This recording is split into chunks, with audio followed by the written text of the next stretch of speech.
that's a great question, but one that's also kind of misleadingly simplistic, because obviously you're going to see your physical features, but when I look in the mirror, and I'm sure a lot of people feel the same, I see a question. I see a question of what I am, what I'm doing, where I'm going, and all kind of questions that doubt or boost your kind of self-identity.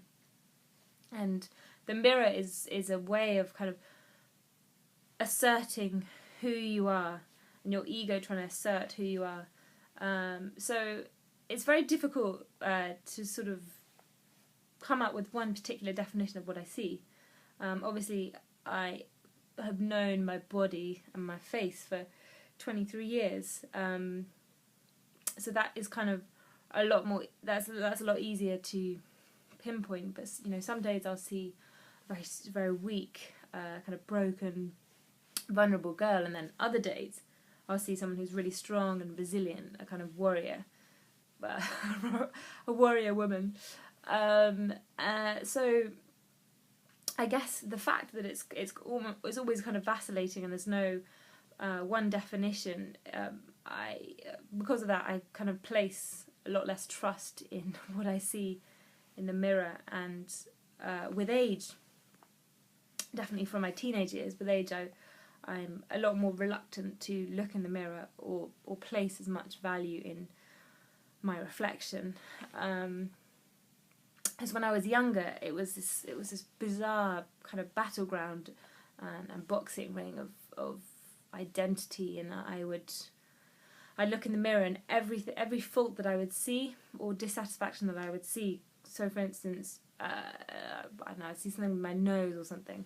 It would be amplified, and it was almost as though I'd look and it was like I had a magnifying glass, and I'd find every single flaw that I could find, and kind of exaggerate and have this very, very, very hyper conflated image or whatever of myself, almost like a political cartoon where all the features are distorted and stuff. So yeah, it was a kind of barometer of self-worth, and a barometer of how I would use it to gauge how I'd feel.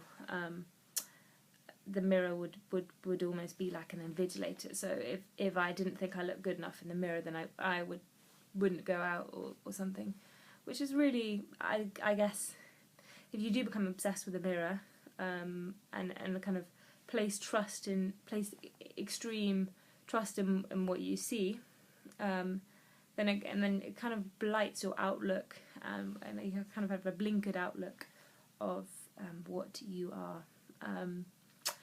So as I've got older, definitely I've, as I said, tendency not to look in the mirror as much, which I guess partly explains my outfit choices, because there are times when I throw on things with reckless abandon and just come up with the most bizarre things and clothes inside out and stuff, because I just don't kind of look what it looks like in the mirror. So you can see the outfit I'm wearing.